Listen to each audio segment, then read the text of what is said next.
Good afternoon, everyone. I'm your reporter, Jacqueline Jumamadin, and this is my report for today. The mechanics of writing. Who wants to read? Yes, Miss April. So the mechanics of writing. Writing is a language begins in understanding the learning system and mechanics of writing.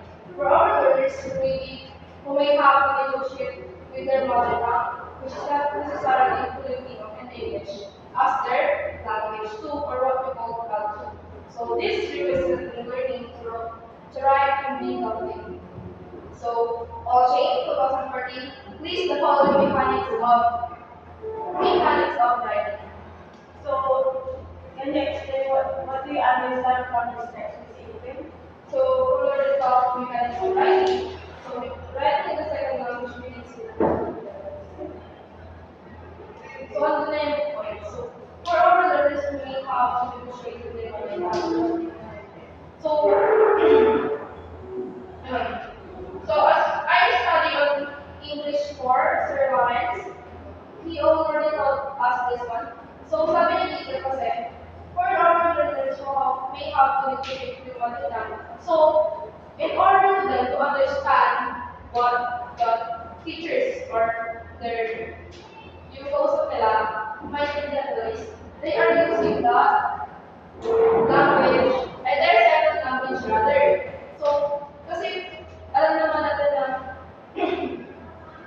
iba yung ibang tao dito sa Philippines or sa international kasi is hindi lahat ng nakatira dito is kaya mag-speak ng Filipino or English, but in order for them to negotiate with their loved ones, business kanya, is they need to do it and use their mother tongue also.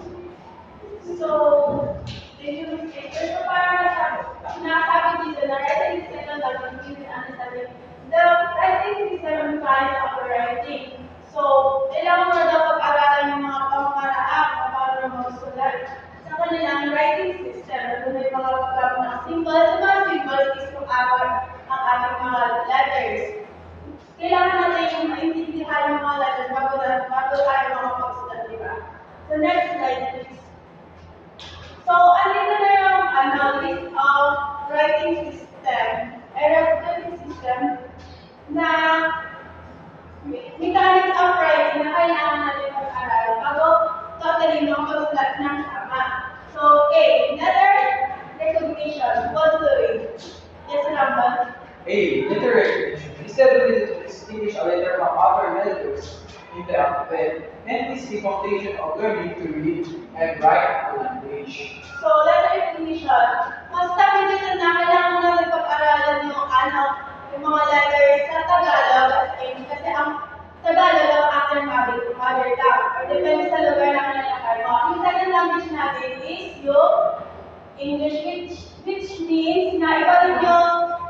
So, when you say second language is, ito yung we actually use this to enable to communicate with other people.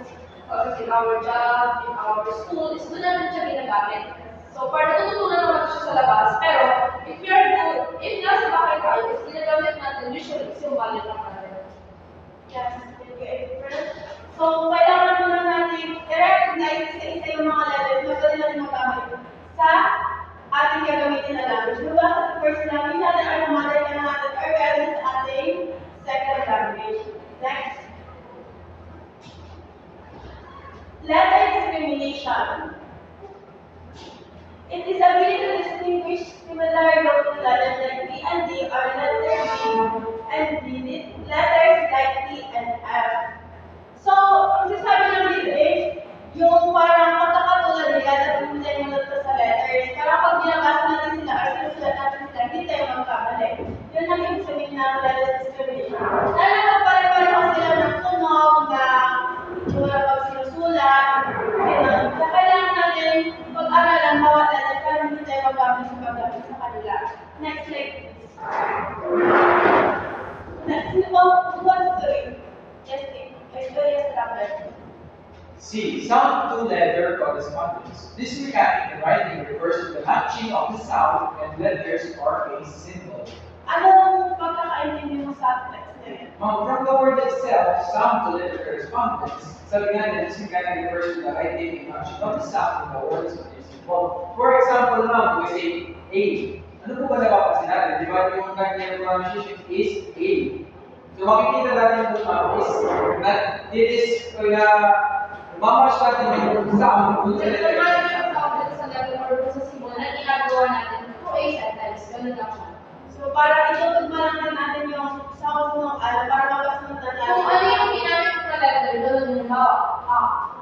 Kasi di ba nag-iiba ang paggamit ng letters depende kung ano gagawin Yes, mo. it depends dun sa sentence. Kaya nag-iiba. Kaya kailangan mong talaga mag-aralan kung paano gamitin yung mga letters pag gagawa ka ng letters para maging tama yung pagsulat mo.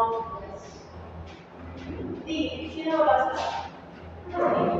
So, the word recognition, the complex sound to letter correspondence often results in the learner's problem in word recognition.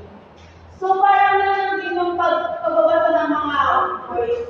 Di ba meron sa ating mga nagkakamali sa pagbasa ng words kasi mali yung pinag-aralan nila. Like, kunwari, nung Hindi, ano siya, siguro nagkakamali sila. Like, yung dun sa nangyari dun sa...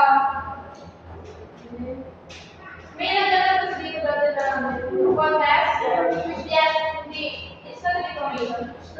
Spelling bee, which is, dun sa spelling bee na yun, you need to, yung sound, dapat, ano natin yun, dapat talaga natin kung paano i-read kasi doon nagkakataon kami. Kaya madami yung sa sound at saka yung sa spelling niya. Kasi doon sila nagkakataon which is, pag may hindi ka man lang na, may nangis ka lang dun sa sound na yan, alam niyo yung laro na pass the message ka lang? Yes. Di ba may word na ibigay tapos kapag kunwari, isa sa atin na hindi alam yung paano bigatin yung word na yun, at hindi siya familiar, mamamali yung pagkabigas niya, yung pronunciation sa word na yun. Ibig sabihin, yung susunod sa kanya, mamamali na rin yung pagkabigas. Yes. Doon nagsisimula yung, pag nagkamali yung isa, pinasa unahan, mamamali na papilas. Kaya din sa word recognition, kasi kailangan natin i-recognize mabuti yung mga words bago natin gamitin sa ating mga isusulat na poem, stories, or whatever yung para maintindihan din ng magbabasa. Yes. Next, please. Yes, who wants to read? Yes, happen. E. Basic roles of spelling. An effective writer demonstrated fluency in spelling, but some of our learners, this could be a tedious task, especially if they were not or they have not mastered the first four of these mechanics. Yes, nandiyan na tayo sa spelling. Kasi di ba sa spelling, kailangan mo rin ano din yung word recognition, sa mga sound, yung mga naunang kailangan mo i-apply dyan para maging maayos sa spelling ng mga susunod. Kasi kapag tama rin naman yung pagkakabasa mo, hindi mo rin naman siya mababasa ng maayos. Kapag walang yung spelling, hindi mo rin siya masusulat ng maayos. Kapag walang yung spelling, at hindi mo matitinig yung ng maayos yung sinusulat mo, hindi na mababasa ng maayos. Kapag mali yung pagkakaspelling. So, it means that after they master the form of mechanics, they should demonstrate themselves as a fluency and spelling, right? Kasi pag, importante din kasi ang spelling sa pagsusulat. Kasi kaya nga tayo gumagamit ng mga symbols, ng mga alphabets natin, para maintindihan ng mga tao yung sinusulat natin. Kasi hindi nila maintindihan kung walang spelling or mali sa spelling. So, yun lang po. Thank you.